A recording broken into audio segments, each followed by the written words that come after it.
This was written 3 days after my experience. I had an experience with DMT, one that burned me horribly. It may have put me off brain science for the rest of my life. I was at a friend's house on a Friday with about 8 people. We were projecting trippy stuff, and the light was low. Someone pulled out some DMT. I had never tried it and thought, why not?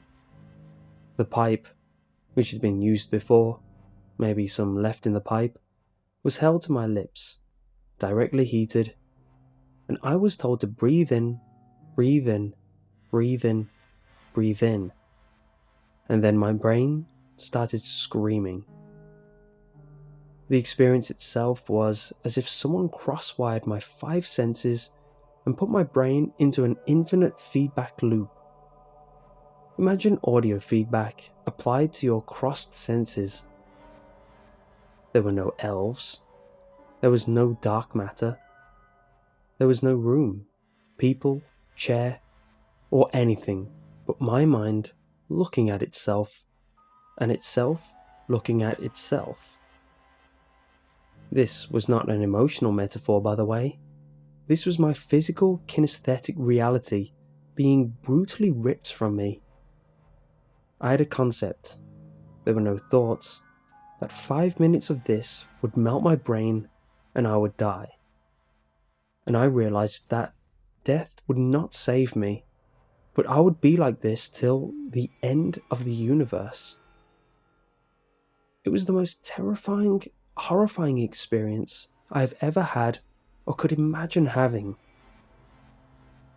When I came to, I was told that I had screamed at the top of my lungs for 3 minutes. I had bitten my hand so hard that I had broken through the skin in 10 points, damaged a nerve in my pinky, and my tooth was loose. I had given myself a black eye, scratched my face, one eyeball and both eyelids. My left ankle and right ribs hurt. My throat was sore, and I promptly got a cold the next day. I forgot the experience directly afterwards, and it took my brain a couple of days to fill the gaps, though I still do not remember hurting myself or screaming. Someone asked me directly after I did it if it was bad, and I said no.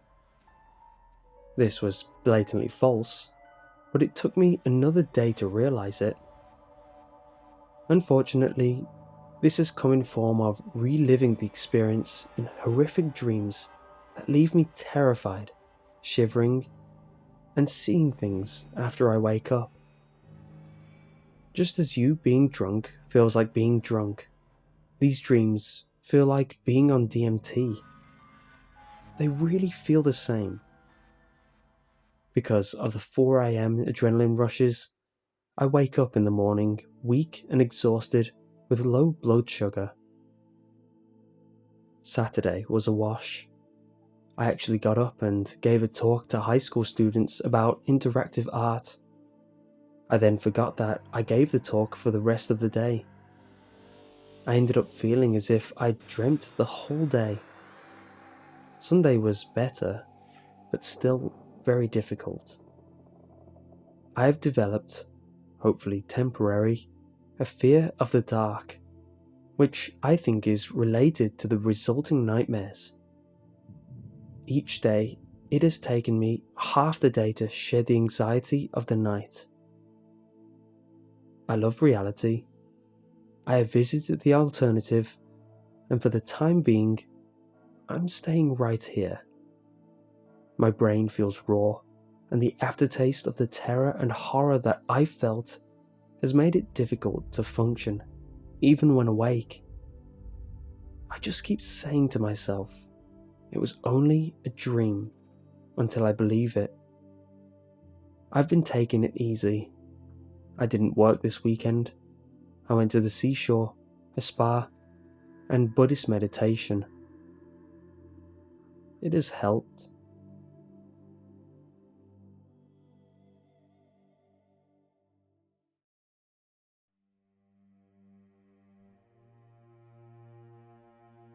Sorry if this isn't the best place for a trip report, but I'm totally shocked and excited about what I'd done. So, some background. I've done shrooms and acid several times, so I'm not new to this. But I was always curious about trying DMT and breaking through to see the other side. A friend of mine let me know he had access to DMT and that I should try it sometime. I was amazed and absolutely ready to try some. And after reading information online, it seemed like a one-time idea to experience. Some discussions with my friend later, and we had a bag of DMT and the strong mental attitude that we wanted to break through. So last night, after some meditation and exercise, I loaded my friend's bong with 70 milligrams of the white powder and some weed. To break through, all the DMT needs to go into your body, and without an effective smoking method other than a bong, we needed multiple hits. Hit 1. I let the flame lick the bowl and the cherry weed. The heat hit the DMT, and I could instantly see a large puff of white smoke in the bong. I took a huge hit of the smoke and held it in for as long as I could. The smoke tasted and smelled terrible. It was heavy, numbing, and dense enough that I coughed a bit, trying not to let the smoke out my mouth. Instantly, the world got quieter, and I felt lighter. The ringing in my ears got louder and louder. Hit 2. This hit was better than the first, but still awful to take. The ringing got even louder, and I started noticing that patterns were forming on any surface like a mild acid trip. I held this hit in as long as I could, but ended up coughing it out after only 5 to 6 seconds. I felt the sensation that I was losing my senses. Everything was getting numb. The room felt a little bit colder, and my lips felt like they were on fire, and that I had enough. But to really break through, you need that third hit. Hit 3. I felt mentally uncomfortable to do the third hit as the effects got stronger. My friend held the bong to me and said to take the third one. I said no. He insisted and essentially forced me to inhale the vapor that another friend drew to help me. I was falling into the sofa to infinity. My vision was going away. My friends appeared to be melting. The room was getting bigger and bigger. My mind was screaming at me that this wasn't normal, as my sense of reality was being shredded to oblivion. The ringing in my ears got deafening and intense, to where I felt all the cells in my body were vibrating like a subwoofer turned to full. The room went black, and the last thing I thought was, I'm going to die. Immediately, I felt myself being accelerated into a spinning neon kaleidoscope or tunnel of colour and light. Despite being pulled into this tunnel, it seems like I'm not going anywhere, probably because I lost frames of reference in a full sphere of hallucinations. At the same time, I felt like I had no sensations of my body. Actually, I had no body. I didn't even understand what a body was or anything else. My consciousness was experiencing things with no external sensory input. I was simply an observer, passive and ready to submit to the trip. The minute I had thoughts of submission, the kaleidoscope tunnel exploded into an open chamber, like a domed cave. The ceiling was crawling with fractals, the walls were shimmering rainbow patterns, and the entire place felt like it had no dimensions like space. Within this chamber, insane patterns and structures materialized. I saw large spheres, glowing colours covered in weird patterns and shifting neon lines. There were pyramids that were missing the tops and shooting off beams of tribal patterns into the air and sideways. Some shapes were floating in the air, others were taking off, and some were landing. After this point, I don't remember that much. Whatever I have below is the most vivid aspects of the trip immediately after I came back to my senses. The chamber, pyramids, and fractals blurred into another domed chamber, but this one was dark and filled with muted colours. The patterns morphed into a being covered in patterns, rainbow lines, geometric shapes. It looked humanoid, but nothing like an animal or person. I felt connected to the person, like I was it, or the same race as it. It talked to me, speaking in a language I've never heard before. It sounded metallic and warbly, completely alien. But stranger was that I somehow understood what it was talking about. The being said, "Who do you seek?"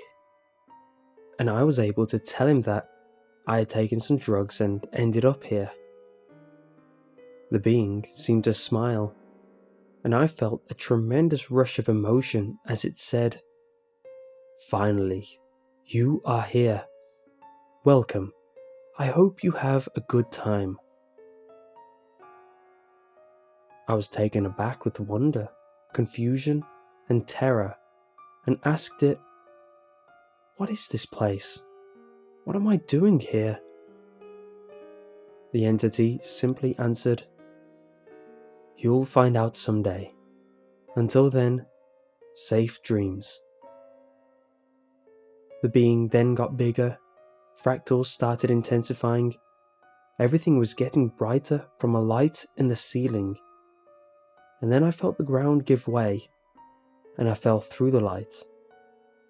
I hit something hard, and I opened my eyes to see my friends staring at me, confused and shocked, and the room coming back into focus again. The clock only showed that several minutes passed. Time was moving slower to me.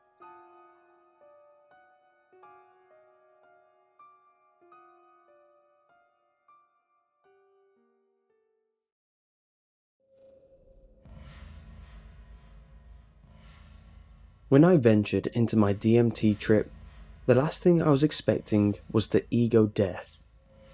I happened to have a readily available and reliable source of DMT, and I was bored one night, so I decided to do it.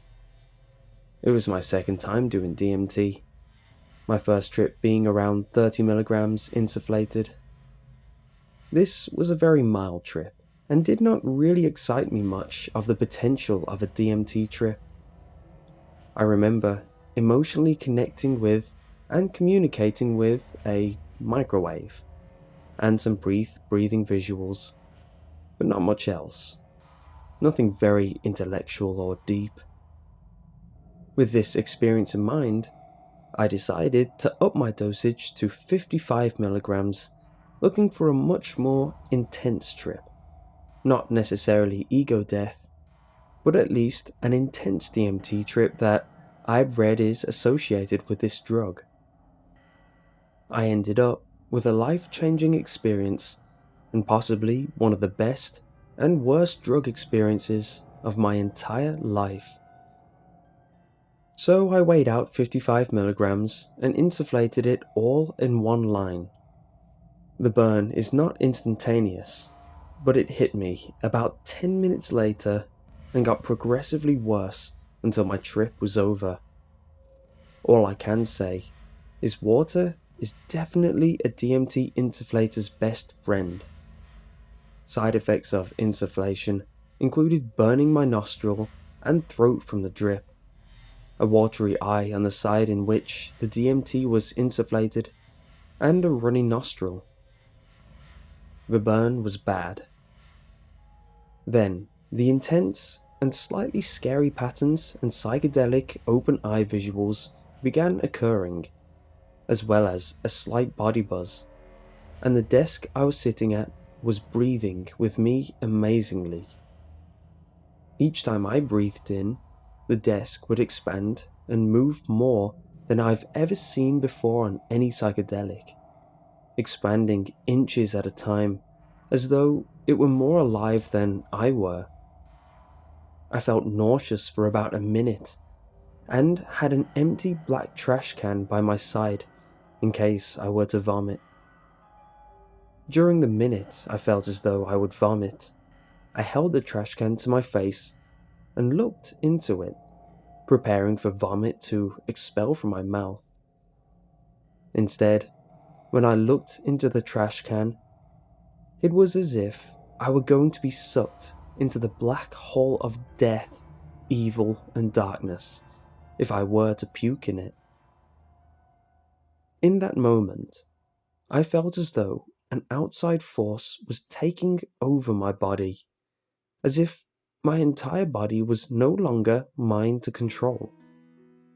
Although I have read many ego-death experiences on psychedelics and have friends who have recounted their experiences to me, I did not realize that the amount of DMT I had insufflated had the possibility to lead to ego death, and was certainly not ready for it, if it is possible to be. Feeling entirely scared and unprepared, I convinced myself not to throw up, and not to succumb to the black hole of darkness that was present in the trash can, and came back up for air, breathing deeply. The moment I regained control of my body, all I could say was, "I think I'm going to die," and began frantically asking my friend/trip sitter to assure me that people have done more DMT than I did, and that I was going to be alright. It was the most physically painful thing I've ever been through, and I was scared beyond belief. Little did I know, this was just the beginning of the trip, and that, in the remaining portion, I was in for the ride of my life. I needed to lie down and be in darkness. I had my friend turn off all of the lights and made my way to the bed in the room.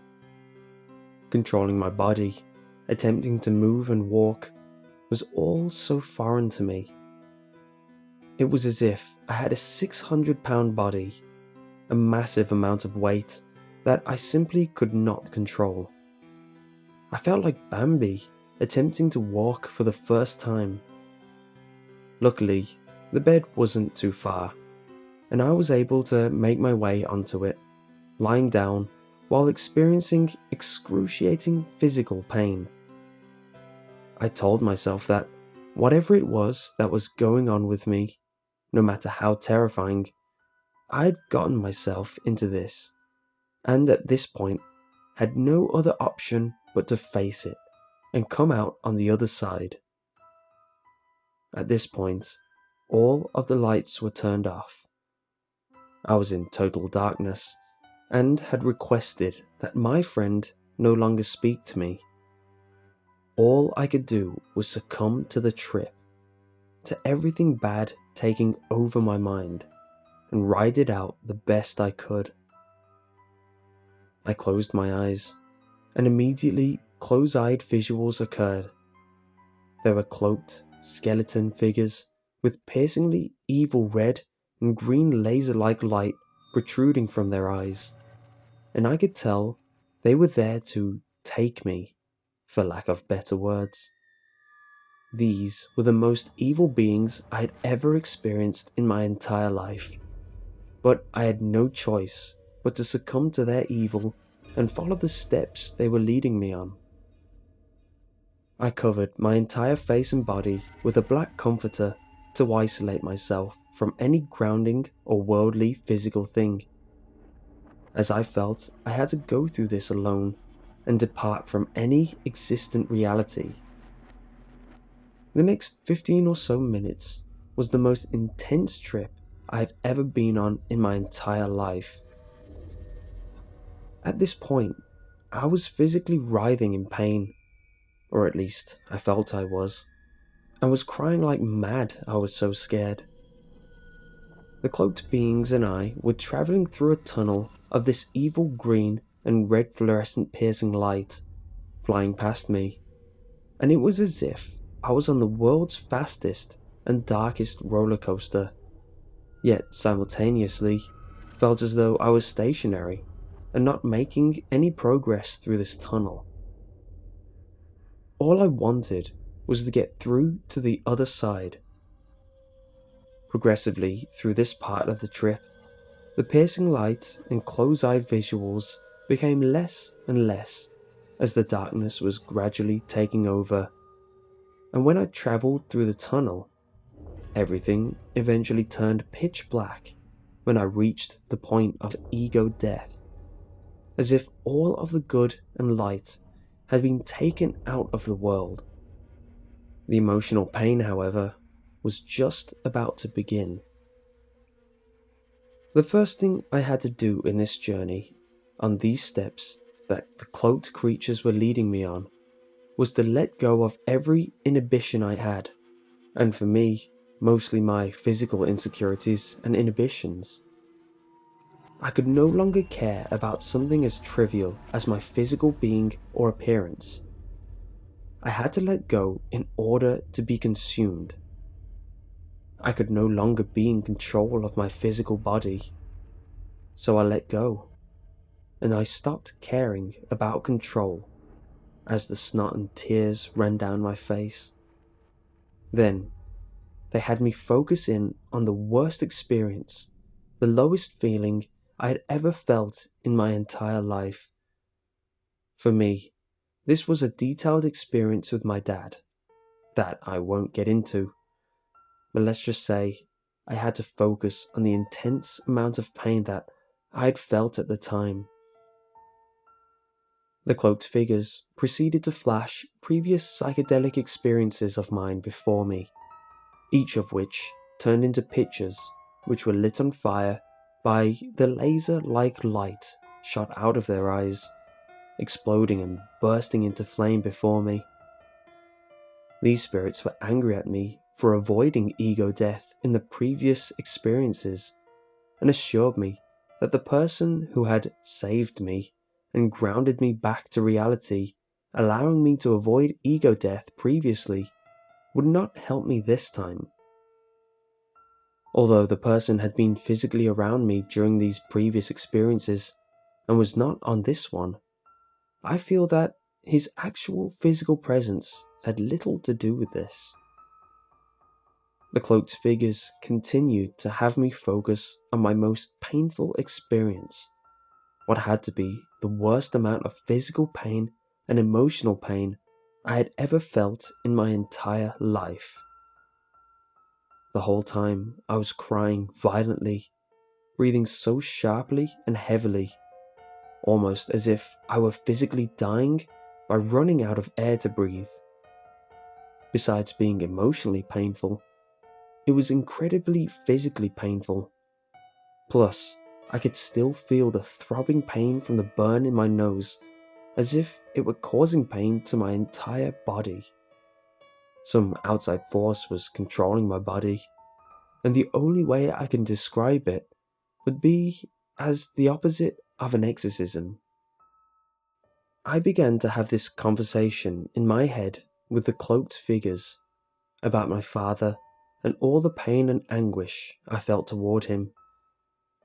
I focused on how awful he was, how it was unbelievable that anyone could ever put their own flesh and blood, someone they created through the most intimate act, through so much pain, how he was supposed to care for me, and how the pain he had made me feel was unbelievable and surreal in the worst way, reaching the conclusion that there was no good in him. I continued to have this conversation in my head with the cloaked figures, talking in circles, repeating the same thing over and over again, until the cloaked figures presented my dad. And I was now having this conversation directly with him, getting more and more progressively angry as I went on. But that never reached a definitive end. The next thing I had to do on this journey was to forget all the good in the world. Everything that could have possibly kept me grounded to a worldly reality. Anything that was possibly any remote good to continue living for. I had to believe in this genuinely. It couldn't be faked, as the cloaked creatures could sense everything. I had to forget that my friend trip-sitting me in the room existed, and the friend who had prior saved me from ego death also had to be discredited as not having any good or any worth living for, as it was thinking he was there for me and worth living for that he saved me from ego death previously. I had to focus on all of the bad qualities about him and turn him into something evil, and believe that there was nothing good in him, and that's why he couldn't and wouldn't save me. Soon, a picture of him appeared and exploded as well, in the same manner as previously described. The cloaked creatures were right, and he could no longer save me. Then there came the final step. In order to complete this process, I had to admit everything I was thinking, everything that was running through my head, by saying it out loud. It was as if I had to prove that I believed it all to these cloaked figures, but also to myself, and that the only way to do that was to say it. That was the ultimate way to succumb to their control, to have all inhibitions forgotten, to forget myself and my own ego. I knew it would seem crazy, but I had to do it. I had no other choice. So I began at the beginning, recounting to myself the issues with my father, saying it all out loud. It felt as though I was emotionally and angrily screaming it, though my trip-sitter said he never understood a word as it was faint and whispered. Then I moved to admitting my friend was not good, but bad, and that he couldn't save me. I had to give up all the good I could think of that mattered to me, and believe that it didn't exist. Finally, I had to say my final thoughts out loud. I said clearly and definitively out loud, but what my friend described as inaudible, "It is all bad. There is no good left in the world. There is nothing good worth living for. Nothing good. Nothing. None." I felt this intense amount of emotion as I truly believed what I had just said. Then it all went pitch black, and I died. I embraced everything evil in the world through my own painful life experiences, so much so that I truly believed that good did not exist in the world, and there was nothing worth living for in order to die. I had to believe it. And when the journey I did with the cloaked figures was over, and I died, succumbing to the pitch blackness, losing the most ultimate control of my life. Unfortunately, my friend's roommate came into the room right at this point noisily and turned on the lights, and the trip was lost. I never did get through to the other side of that tunnel. I never got to see what was on the other side of death, or to attempt to recover from the scariest experience of my entire life. But I did ego death, and It was amazing. The best way to describe it as would be the most painful experience, but the best learning experience I've ever gone through on any psychedelic. After effects included a feeling of rebirth, as if everything were brand new, and an intense new appreciation for everything in life, including small, insignificant things. It was totally worth it. The only real upset was the unbelievably large amount of mucus being produced by my nose afterwards. Regardless of all the pain, I am glad I chose to rail a heavy dose of DMT. I don't think I could expect or be prepared for ego death. I had to just grab it by the horns as it came to me, which is what I did. And I'll never look back.